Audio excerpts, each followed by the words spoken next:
जय कुल देवता महाराज।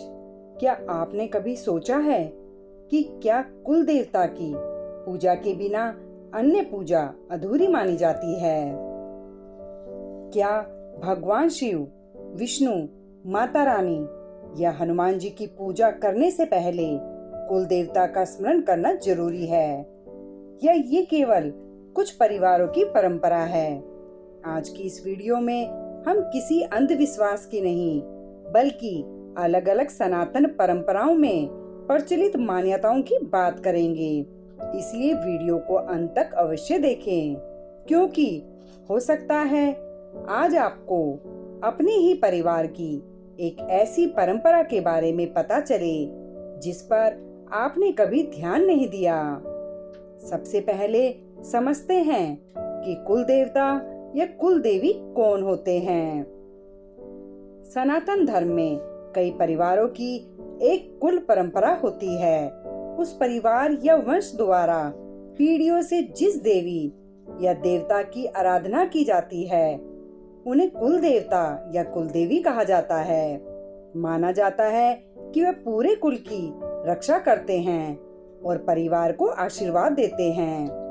अब सबसे बड़ा प्रश्न, क्या कुल देवता की पूजा के बिना बाकी सभी पूजा अधूरी मानी जाती है?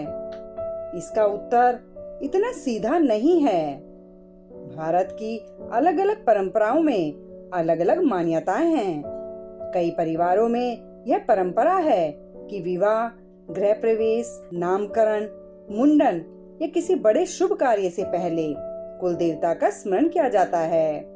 उनका मानना है कि कुल देवता का आशीर्वाद लेकर किया गया कार्य अधिक मंगलकारी होता है। वहीं दूसरी ओर सनातन धर्म की अनेक परंपराओं में भगवान के प्रति सच्ची श्रद्धा और भक्ति को सबसे महत्वपूर्ण माना गया है। वहां यह नहीं कहा जाता कि यदि कुल देवता की पूजा नहीं हुई तो भगवान आपकी पूजा स्वीकार नहीं करेंगे। इसलिए यह कहना कि हर स्थिति में अन्य पूजा अधूरी ही रहेगी सही नहीं माना जा सकता। लेकिन एक बात लगभग सभी मानते हैं कि यदि आपको अपने कुल देवता का ज्ञान है और आपके परिवार में उनकी पूजा की परंपरा चली आ रही है, तो उनका सम्मान और स्मरण अवश्य करना चाहिए। अब प्रश्न उठता है कि कई लोगों को अपने कुल देवता का नाम ही नहीं पता। ऐसी स्थिति में क्या करें? तो सबसे पहले अपने माता पिता, दादा दादी, नाना नानी या परिवार के बड़े बुजुर्गों से पूछें। कई बार गांव के पुराने मंदिर, कुल पुरोहित या परिवार के वरिष्ठ सदस्य भी इसकी जानकारी दे सकते हैं। यदि फिर भी जानकारी ना मिले तो चिंता करने की आवश्यकता नहीं है। अपने इष्ट देव की श्रद्धा से पूजा करते रहें और भगवान से प्रार्थना करें कि उचित समय आने पर आपके कुल देवता का परिचय भी आपको प्राप्त हो जाए। अब एक और महत्वपूर्ण बात, कुछ लोग सोशल मीडिया पर यह कहते हैं कि यदि कुल देवता की पूजा नहीं की तो जीवन में कभी सफलता नहीं मिलेगी। ऐसे दावों को बिना सोचे समझे सच मान लेना उचित नहीं है। सनातन धर्म का मूल संदेश श्रद्धा, भक्ति, सदाचार और भगवान में विश्वास है। कुल देवता का सम्मान करना एक सुंदर पारिवारिक परंपरा हो सकती है, लेकिन किसी भी विषय में भय फैलाने वाली बातों से बचना चाहिए। यदि आपके परिवार में कुल देवता की पूजा होती है तो समय समय पर श्रद्धा से उनका स्मरण करें। यदि कोई विशेष परंपरा है तो उसे निभाएं।